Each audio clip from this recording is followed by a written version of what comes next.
Delighted to say we are going to have an update on Levi Gill, General Manager's time at Partick Thistle. Levi joined the club in the summer after a career that started outside of football and then had stints at your hometown of Barrow, AFC and at Altrincham. So I think it's a good chance to see how the first 5 months have gone. So thank you for your time. But first of all, on a personal level, how are you enjoying life in Glasgow?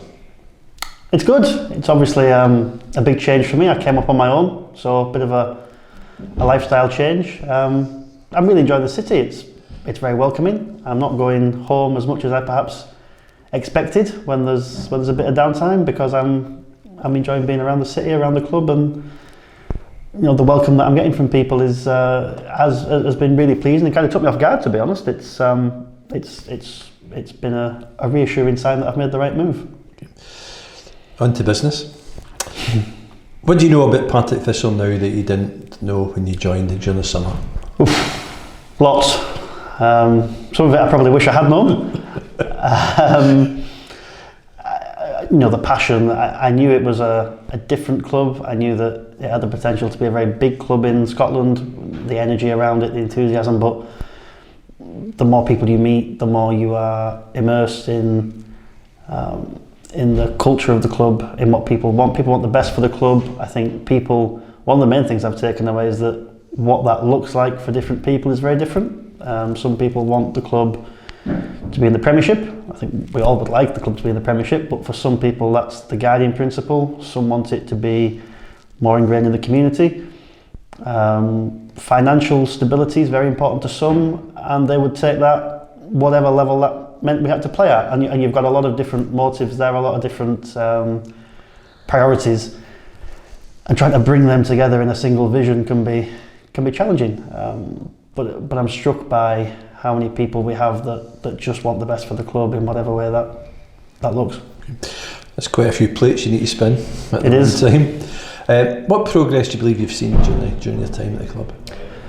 Oh, I think we've made progress. So from personally within the office, I think commercially we're starting to get some traction. I think hospitality is a good example. We have Brian Welsh now helping Eve to drive that. I think I came into a situation where the club had decided we were going to remove the all-inclusive drinks package. Sales were a bit slow, so we've changed.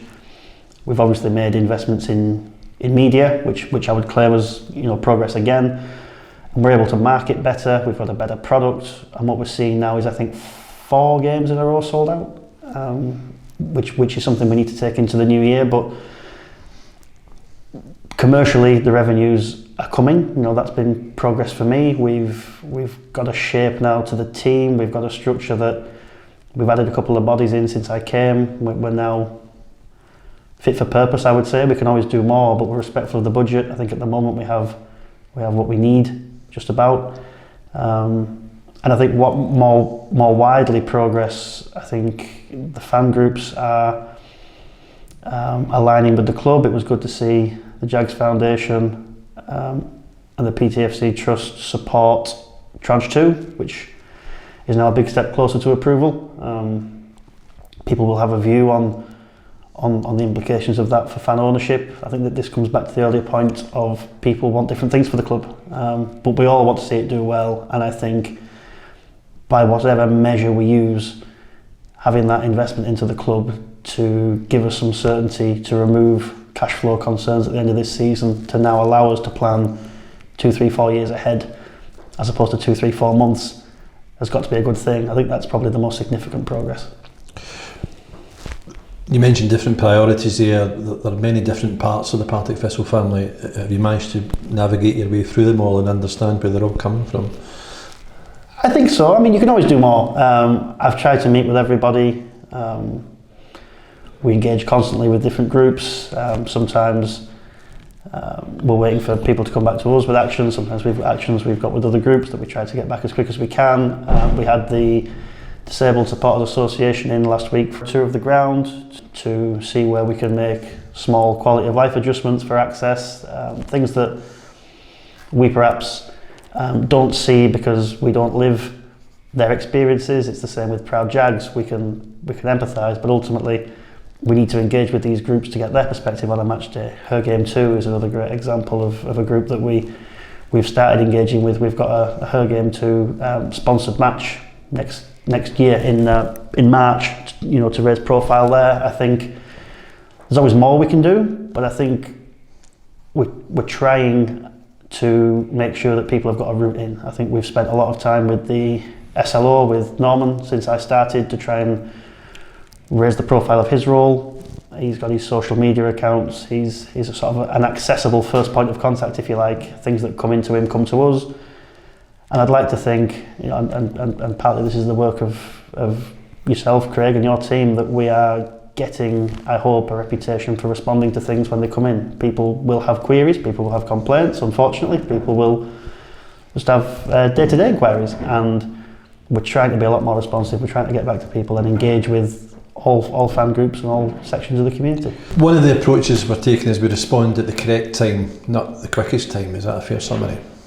It is. I think it's part of professionalising the club. It's part of polishing the output. We try to say things when there's something to say. We try to, if it's a match day incident, for example, there'll be a process behind that. We have a lot of talented people. We have an experienced safety officer. We have the SLO I've mentioned. We have child wellbeing officers.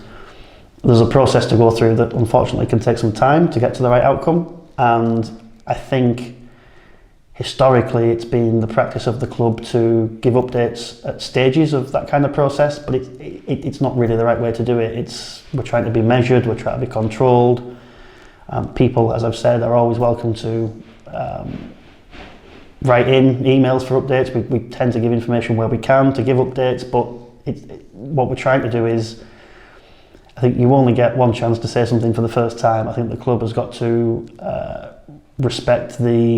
understand and respect the value of its statements, of its voice, and say something when it's something worth saying. There's engagement, and then there's a sort of a cycle of updates that if you're not careful can override the day job a little bit and become a distraction when what we need to do is focus on an issue, get it dealt with professionally, safely, for all parties involved, and then of course we come up to the fan base with an update thereafter.